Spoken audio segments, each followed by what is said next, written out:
Hello students, मैं हूं गौरव गोयल। तो आज हम लोग स्टार्ट करेंगे केमिकल बॉन्डिंग का या हाइब्रिडाइजेशन का बोल सकते हैं। लास्ट पार्ट ही लमसम समझो 12th पार्ट है हम लोग का केमिकल बॉन्डिंग का। और आज हम सीखेंगे कुछ क्वेश्चंस। और हमने पिछले जो क्लास में हमने देख लिया था चार्ट की किस तरीके से लोन पेयर आने से ज्योमेट्री पे क्या इफेक्ट पड़ेगा, शेप कैसे बदलेगा।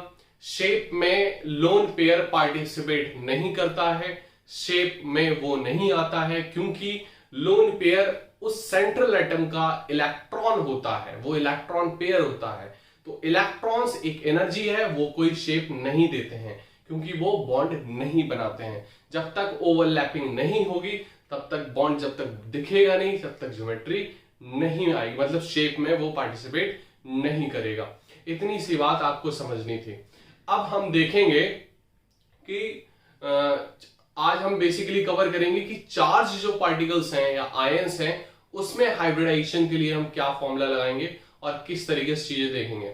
सबसे पहले हम चलते हैं, एक क्वेश्चन है एनसीईआरटी का।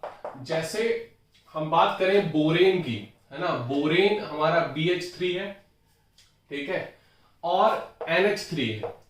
अगर बोरेन और अमोनिया, अब बोरेन में जो नाइट्रोजन का जो हाइब्रिडाइजेशन है, अगर हम इसकी बात करें तो ये बोरेन है हमारा प्लेनर है, ये हम देख चुके थे कि ये हमारा क्या है, प्लेनर। इतनी बात समझ में आ रही है, ये हमारा क्या है, प्लेनर। इसमें कोई भी सिग्मा बॉन्ड पाई बॉन्ड नहीं है, ना ही लोन पेयर है। अगर इसका इलेक्ट्रॉनिक कॉन्फ़िगरेशन पे आए तो 1s2 2s2 एंड 2p1, ये हमारा ग्राउंड स्टेट का है। जब हमारा एक्साइटेड स्टेट में ये पहुंचता है तो ये आ जाता है 1s2 ये अंदर वाली बातें हैं। 2s, एक इलेक्ट्रॉन यहां जम कर जाता है और ये हो जाता है 2p2, मतलब ये हमारी एक सिंगल इलेक्ट्रॉन और ये हमारे सिंगल दो इलेक्ट्रॉन हो जाते हैं। यहां से होती है यहां पर बॉन्डिंग, यहां पर मतलब बॉन्डिंग हो गई हाइड्रोजन के साथ और ये बना लेता। अभी हाइब्रिड ऑर्बिटल बनेगी, यहां पर हाइब्रिड ऑर्बिटल बनेगी, मतलब एक s की ऑर्बिटल और दो p की ऑर्बिटल। तो इससे हम निकाल सकते हैं ये sp2 हाइब्रिडाइज ऑर्बिटल होगी हमारी। और अगर हम इससे निकालना है तो सिग्मा सिग्मा बॉन्ड करके 3 हाइब्रिड ऑर्बिटल है, 3 हाइब्रिड ऑर्बिटल का sp2 हाइब्रिडाइजेशन होता है। इतनी बात हमें समझ में आ गई। अगर हम नाइट्रोजन की बात करें यहां पर अमोनिया में, तो यहां पर नाइट्रोजन पे एक लोन पेयर है, ठीक है, और यहां पर हमने देखा था ये हमारा ज्योमेट्री 4 में बन रही थी, है ना, मीथेन अमोनिया वाटर हम लोग ने देखा था पिछली क्लास में। तो यहां पर हमारे हाइब्रिड जो ऑर्बिटल है वो हमारी 4 है। कितने हैं, 4। तो 4 हाइब्रिड ऑर्बिटल के लिए बनता है sp3। क्या बनता है, sp3।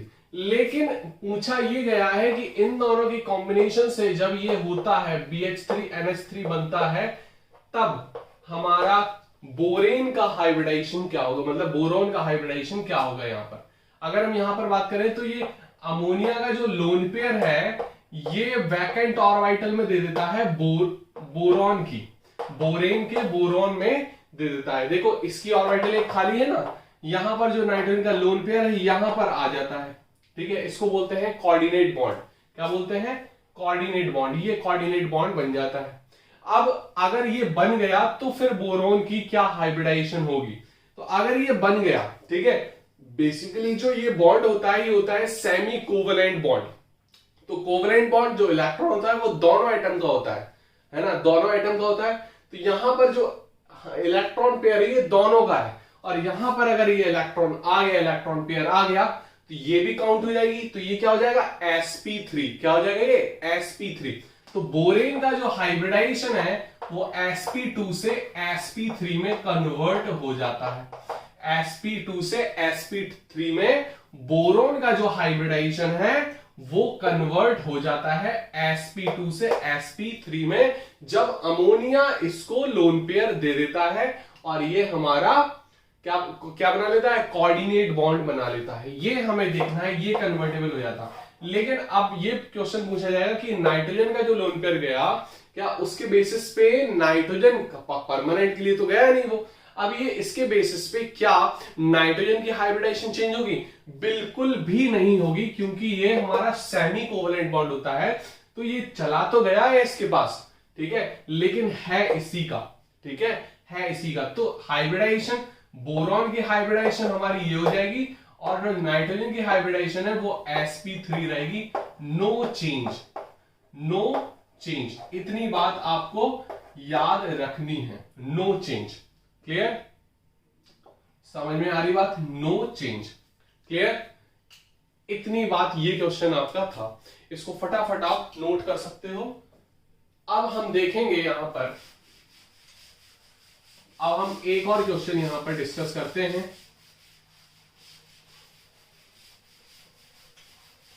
अब जैसे एक क्वेश्चन और है एनसीईआरटी में, जैसे पूछा गया है कि जैसे AlCl3 है, तो AlCl3 हमारे, ये भी हमारा ट्राइगोनल प्लेनर होता है, क्लोरीन इस तरीके से हमारा जुड़ा हुआ होता है, ठीक है, क्लोरीन जुड़ा होता है, बोरॉन वाली फैमिली का है ये, और क्लोरीन इस पे जुड़ा हुआ है, तो 3 सिग्मा बॉन्ड है यहां पर, तो ये हमारा बन जाता है क्या, sp2 हाइब्रिडाइजेशन आ जाता है इसका, ठीक है। लेकिन पूछा ये गया है कि अगर एक क्लोराइड आयन इस पे और जुड़ गया तो ये वैकेंट ऑर्बिटल इसकी होती है, क्योंकि बोरॉन फैमिली का है, सेम उसी टाइप का होता है, तो AlCl4 पे ये नेगेटिव आ जाता है।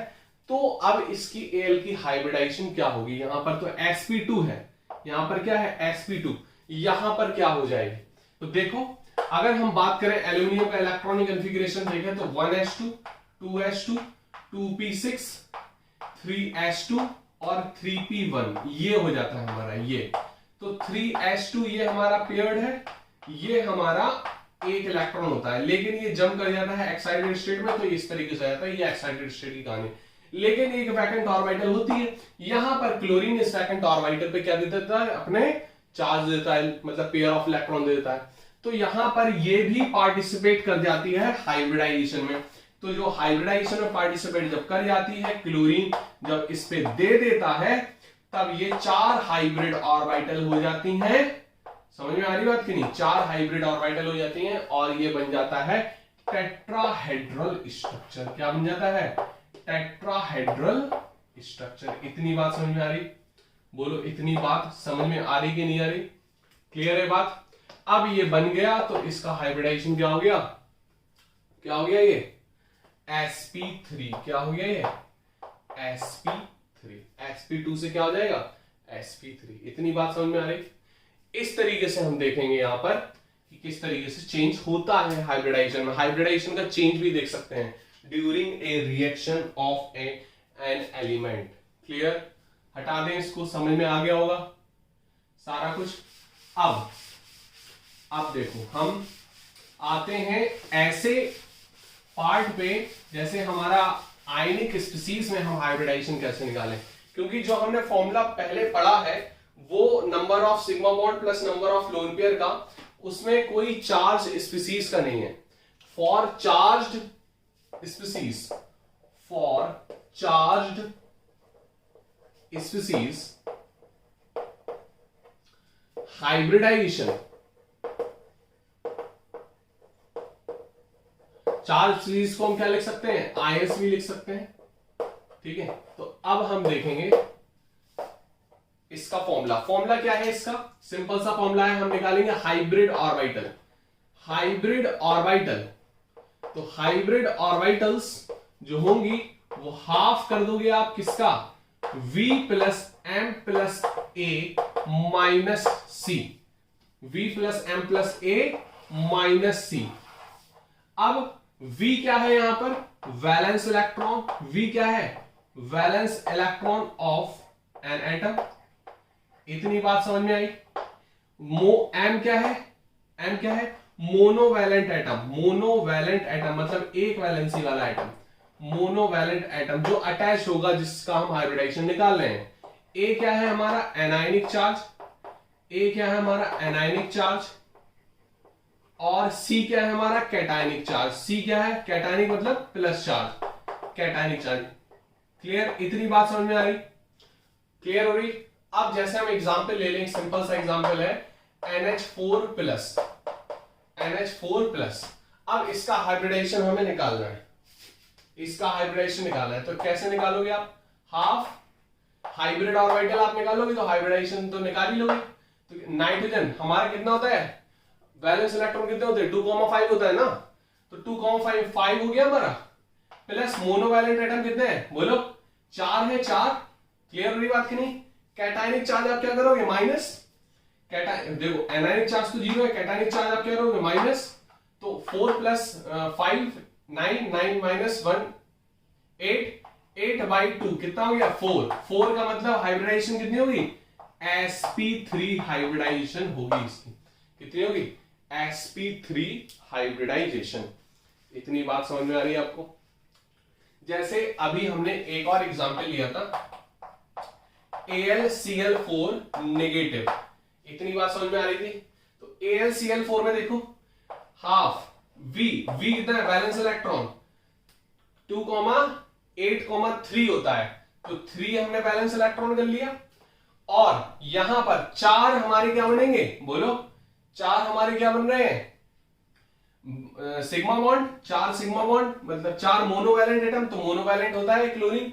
सारे हेलोजन और hydrogen, fluorine chlorine bromine iodine, ठीक है, फ्लोरीन क्लोरीन ब्रोमीन आयोडीन और हाइड्रोजन, ये मोनोवैलेंट में काउंट होते हैं, ठीक है। तो मोनोवैलेंट में लिख सकते हो हाइड्रोजन और हेलोजन। हेलोजन में हमने एक्स लिख दिया, फ्लोरीन क्लोरीन ब्रोमीन आयोडीन। अब ये हो गया, और ये हमारा जो एनायनिक चार्ज है वो 1 में होता है, -0। इतनी बात समझ में आई? तो 3 + 4 + 1 8, 8/2, 8/2 कितना हो गया, 4। 4 का हाइब्रिडाइजेशन क्या होता है, sp3। तो इसका हमने अभी निकाला था sp3 हाइब्रिडाइजेशन था। AlCl3 का था sp2 और इसका क्या था, sp3 हाइब्रिडाइजेशन। इतनी बात समझ में आ रही? तो आराम से आप क्वेश्चन सॉल्व कर सकते हो, इससे, उससे भी कर सकते हो और इससे भी कर सकते हो। तो फटाफट आप नोट करो। तो sp3 का आपको पता है कि हमारी ज्योमेट्री क्या होती है और शेप क्या होता है, टेट्राहेड्रल होता है, ठीक है। अगर 4 सिग्मा बॉन्ड आ गए तो आप उस पे टेट्राहेड्रल शेप भी लिख दोगे। और केवल हाइब्रिड ऑर्बिटल 4 है और 3 हमारे हुए तो फिर वो पिरामिड हो जाएगा। ये सारी चीज हम चार्ट में आपको लिखवा चुके हैं।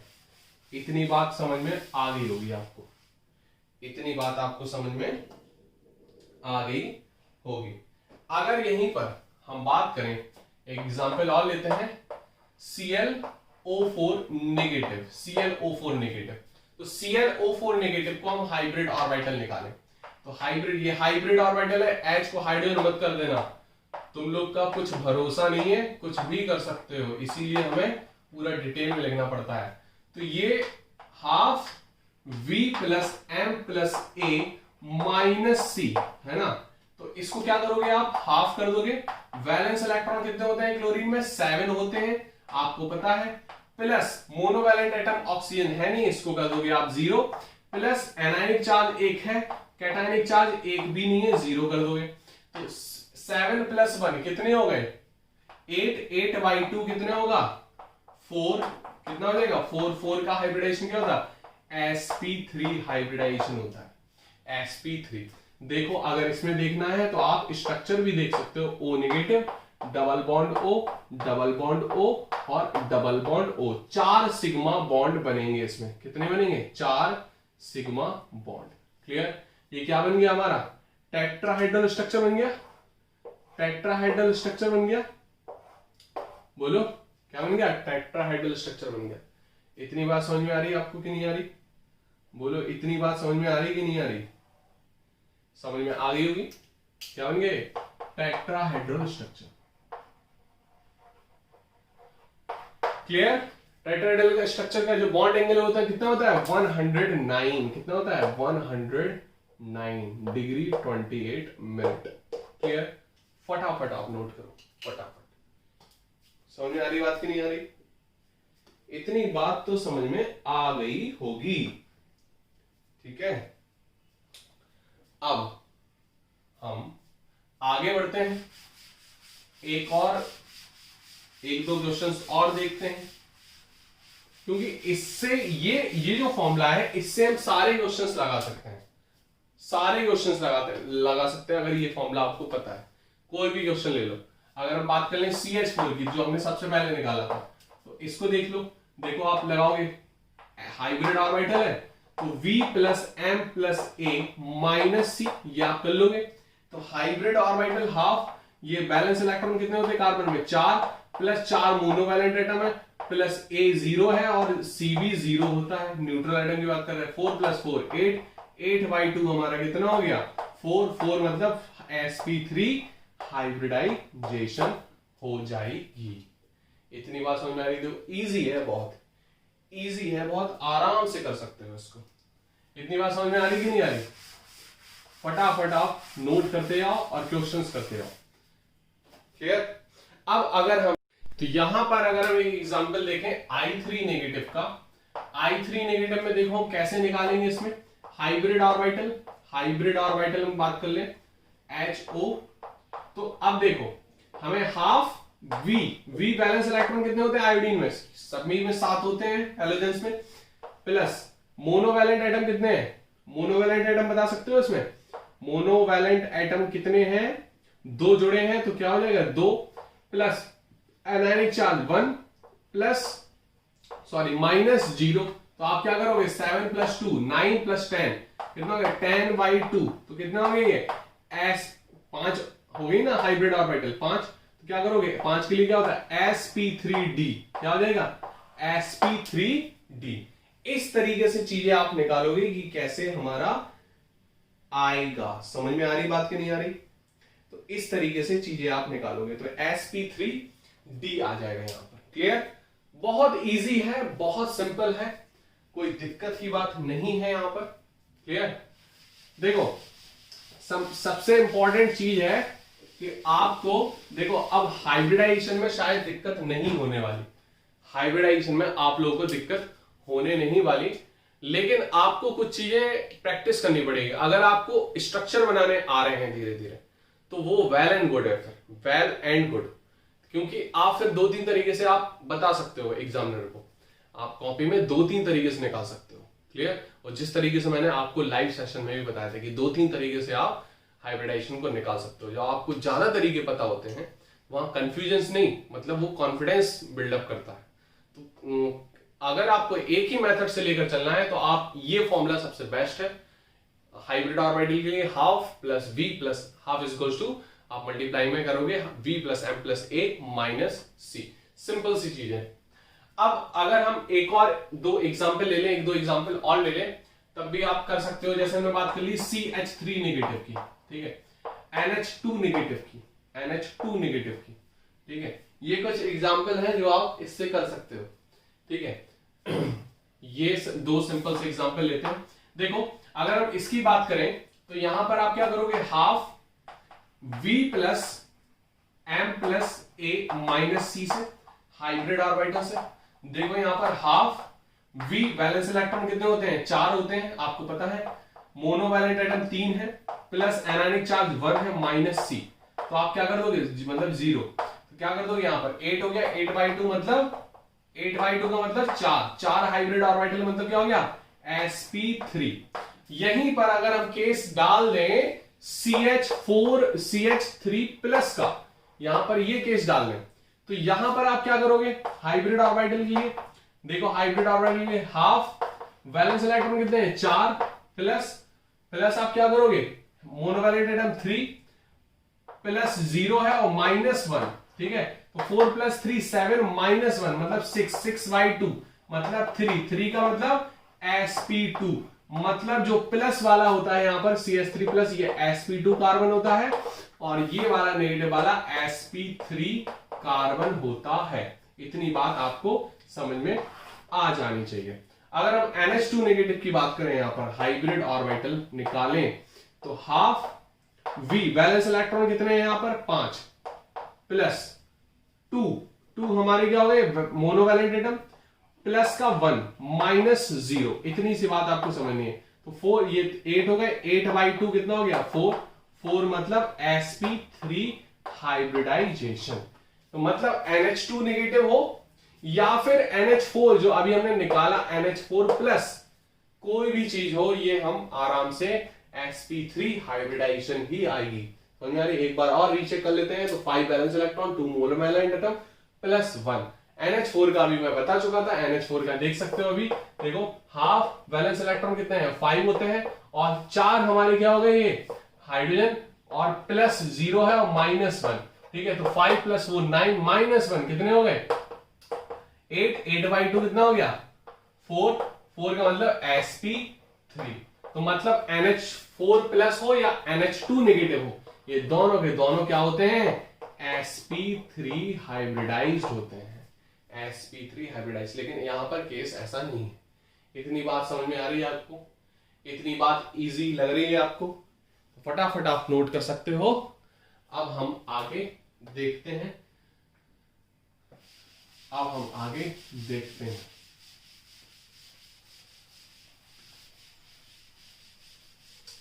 हाइब्रिडाइजेशन का कॉन्सेप्ट के बाद जो बीवीटी हमारी एक्सटेंडेड फॉर्म है ये हम पढ़ चुके हैं, हम रिपल्शन थ्योरी भी पढ़ चुके हैं।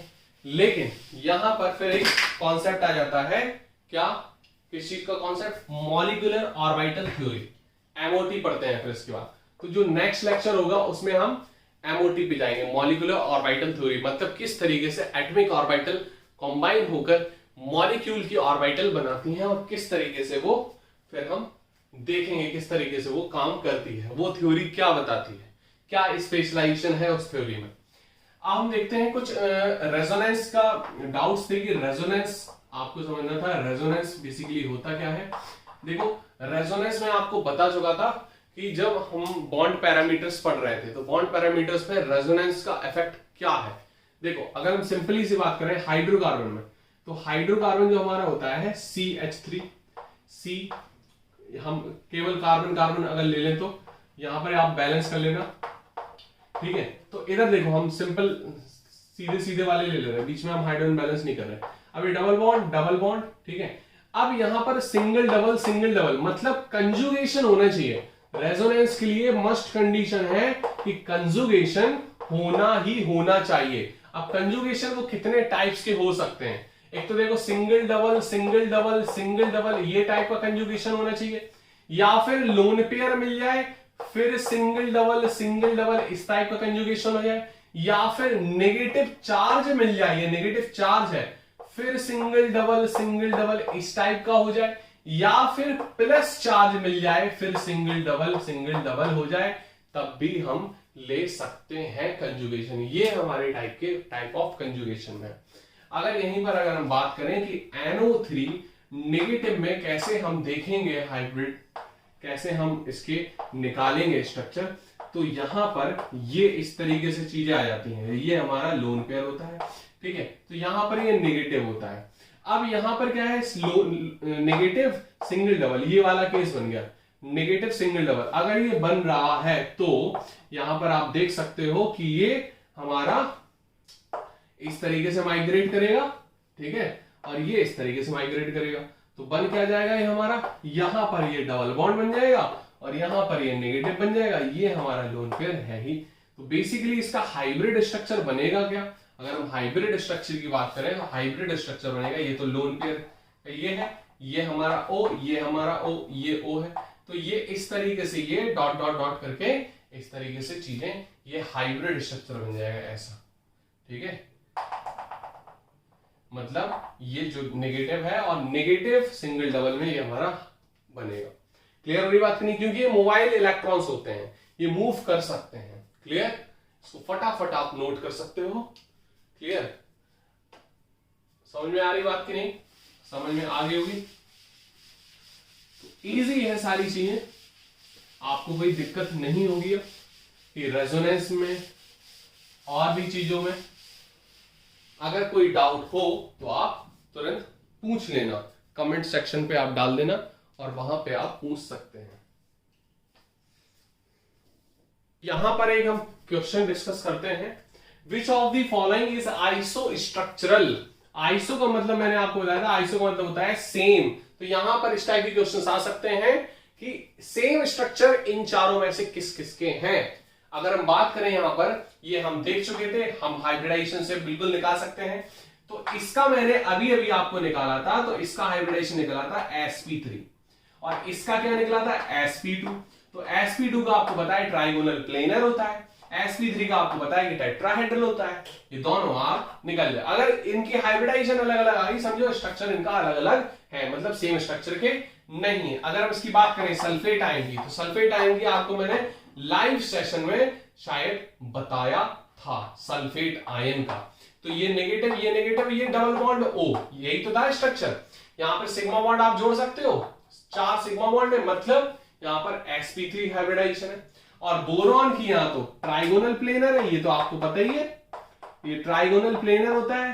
तो ये क्लियर हो गया आपको बात, ये हमारा सिंपल, ये मत समझ लेना इसका लोन पेयर यहां दे देगा बैक बॉन्डिंग और ये कुछ हो जाएगा, ठीक है। यहां पर इस पे कोई इफेक्ट नहीं पड़ेगा, क्लियर। बैक बॉन्डिंग पे हाइब्रिडाइजेशन का, बैक बॉन्डिंग का हाइब्रिडाइजेशन पे इफेक्ट नहीं पड़ेगा यहां पर। अगर हम यहां पर बात करें अमोनियम आयन का, हमने देख चुके थे ये sp3 हाइब्रिडाइजेशन होता है इसका, sp3 अभी हमने निकाला था। और यहां पर इसका निकाला नहीं है हमने, BH4 नेगेटिव का, तो निकाल के देख लो। B बोरॉन का हमारा कितना होता है, 3 होता है हमारा वैलेंस इलेक्ट्रॉन, 3 तो होते हैं वैलेंस इलेक्ट्रॉन। अब 2,3 होता है ना, 3 प्लस मोनोवैलेंट एटम 4 है, प्लस 1 क्योंकि ये और माइनस का 0, तो ये आप क्या करोगे 8/2, 8/2 मतलब 4 मतलब sp3 हाइब्रिडाइजेशन। तो ये वाला केस तो सही निकला, ये वाला केस तो सही निकला। इसका हमने देख लिया था कि sp3 होता है हाइब्रिडाइजेशन, ये दोनों का sp3 होता है। BF2 में बात करें तो बेरिलियम, ये तो हमने देखा था लीनियर केस होता है इसका, लीनियर, ये तो sp हाइब्रिडाइजेशन। तो मतलब ये वाला जो आंसर है ये हमारा सही निकलेगा, दोनों का आइसो स्ट्रक्चर है, sp3 हाइब्रिडाइजेशन मतलब टेट्राहेड्रल स्ट्रक्चर होगा दोनों का। इतनी बात समझ में आ गई होगी आपको। अब अगर हम एक क्वेश्चन देखें कि डाइपोल, यहां पर एक टर्म आता है और जो मैं समझा चुका हूं आपको बीच में, लेकिन ये टर्म आता है पोलैरिटी से, ये टर्म हम समझाते हैं पोलैरिटी से। तो यहां पर हम पूछ सकते हैं कि डाइपोल मूवमेंट किसका होगा किसका नहीं होगा। तो यहां पर बात करते हैं, जैसे हम बात करें यहां पर कि H2O में, तो H2O ये हमारा इस तरीके का V शेप होता है, ठीक है। अगर हम अमोनिया की बात करें, अमोनिया में, तो अमोनिया का स्ट्रक्चर हमारा कुछ इस तरीके से होता है। इतनी बात आपको समझ में आ रही। तो लोन पेयर यहां पर है, लोन पेयर इसके यहां पर है, समझ में आ रही बात करिए, इसके लोन पेयर यहां पर है, क्लियर। तो अब यहां पर ये जो ये वाला टर्म है, यहां पर इस टर्म पे ये तो हमारा अपवर्ड ही आएगा क्योंकि रिजल्टेंट कहां है, ऊपर साइड, और इसका भी रिजल्टेंट कहां है, ऊपर साइड। अगर हम एक टर्म पूछ लेते हैं कि Be बेरिलियम BeH2, तो अगर हम इसकी बात करें, ये दोनों पोलर है, पोलर, ये पोलर बॉन्ड है, ये पूछ सकते हैं ये पोलर बॉन्ड है, लेकिन इनका डाइपोल मोमेंट 0 क्यों होता है। देखो अगर हम इसकी बात करें, इसका कुछ 1.5 निकलता है, हमारा इलेक्ट्रोनेगेटिविटी इसकी 2.2 2.1 लमसम होती है, ठीक है। तो 2.1 2.1 दोनों है, दोनों जगह ये आपस में अपनी एक कैंसिल आउट कर देंगे, तो इसका जो डाइपोल मूवमेंट है वो हमारा क्या हो जाएगा, 0, क्योंकि दोनों तरफ खींच रहे हैं इलेक्ट्रॉन, दोनों तरफ जब इक्वली फोर्स लगता है तो वो कैंसिल आउट हो जाता है। तो ये कैंसिल आउट हो गया, यहां पर डाइपोल मूवमेंट है 0, यहां पर dipole movement does not equals to 0 and dipole movement does not equals to 0। इस तरीके से क्वेश्चंस आपको पूछ सकते हैं कि यहां पर देखा जाएगा कि कहां पर किस तरीके से चीजें आ रही है। अब देखो यहां पर इलेक्ट्रोनेगेटिविटी आएगी, ऊपर साइड है नाइट्रोजन, ऊपर साइड लोन पेयर, जहां पर इलेक्ट्रॉन डेंसिटी जिस साइड होगी उस साइड, उस डायरेक्शन में हमारा डाइपोल मोमेंट की डायरेक्शन हो जाएगी। समझ में आ रही बात कि नहीं, इतनी बात क्लियर है। अगर यहां पर एक क्वेश्चन आ जाता है और जैसे हम CCl4 में पूछ लेते हैं, CCl4, अब इसमें भी आप क्वेश्चन पूछ सकते हैं कि CO2 जो है, ये CO बॉन्ड तो पोलर है लेकिन इसका डाइपोल मोमेंट 0 होता है, तो यहां पर एक ये डायरेक्शन दोनों लीनियर है, अपोजिट हो गया, तो ये हमारा म्यू इसका क्या हो गया, 0 हो गया। अगर हम सिंपल बात करें CCl4 की, तो CCl4 में भी C और Cl का जो होता है, कार्बन और क्लोरीन का जो बॉन्ड है ये पोलर है, ये आपको पता है, लेकिन इसका जो स्ट्रक्चर बनता है टेट्राहेड्रल बनता है, ये आपको पता है, ठीक है, ये टेट्राहेड्रल बनता है, ये भी कैंसिल आउट हो जाता है, ये इसका पूरा रिजल्टेंट यहां आता है इस साइड, और इसका पूरा का पूरा रिजल्टेंट यहां आता है। हमने बताया था ये प्लेन में होते हैं, 2 एंगल प्लेन में होते हैं ऐसे टेट्राहेड्रल के, है ना, 2 जो बॉन्ड होते हैं वो प्लेन में होते हैं। इस तरीके से चीजें कुछ बनी होती हैं, ठीक है। ये हमारा V बना है और ये हमारा इस तरीके से बना है, तब हमारा टेट्राहेड्रल जनरेट करता है इस तरीके से, ठीक है। क्लियर हुई बात कि नहीं, समझ में आ रही है बात कि नहीं आ रही, इसको इस तरीके से देख सकते हैं, ठीक है, इस तरीके से।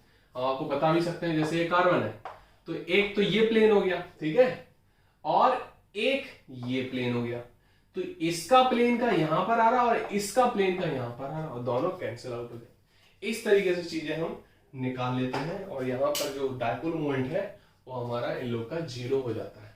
और भी क्वेश्चंस देखेंगे हम आगे, इसको फटाफट आप नोट कर सकते हो। मतलब हाइब्रिडाइजेशन का कॉन्सेप्ट आपका लगभग क्लियर हो चुका है, कोई डाउट्स नहीं आएंगे। सबसे पहले आपको एनसीईआरटी बुक्स के क्वेश्चंस करने हैं इन टेक्स्ट और एक्सरसाइज, फिर आप जा सकते हो अगर आपको कोई थोड़ा एडवांस देखना है। वैसे क्वेश्चंस मैं प्रोवाइड करता रहूंगा, अगर आप टच में रहो तो मैं बिल्कुल प्रोवाइड करता रहूंगा। इसको फटाफट आप नोट कर लो, आगे फिर हम देखेंगे नेक्स्ट लेक्चर में।